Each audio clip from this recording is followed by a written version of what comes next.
Hello mga kahukay, welcome back to my video. Ngayon kakatay na naman tayo ng baboy. Ay hindi pala, bulto pala kakatayin natin. Pupunta lang tayo ng bodega ngayon para buksan ang ating shop at bubuksan na natin ang bulto natin.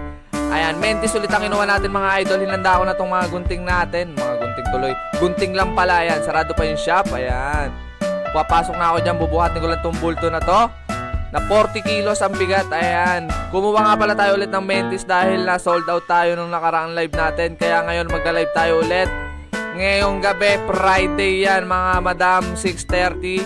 Ayan, habang ginugupit ko nga pala to, nakita ko agad may unggoy na nakasilip. Ayan, may unggoy, hindi yung nagugupit na yan. Sa damit may unggoy na nakasilip. Ayan, tingnan natin guys, tingnan nyo to.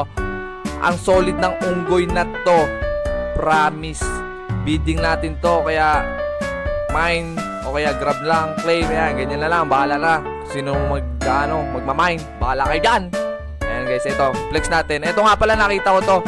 Yung nasa ibabaw na itong unggoy na to, ibiso pala yung nasa ibabaw, hindi ko napansin. Ayan, nung binuklat ko lang, tsaka ako nalaman na ibiso. Kaya guys, samahan nyo na ako, buksan na natin to. Let's go! Sheesh!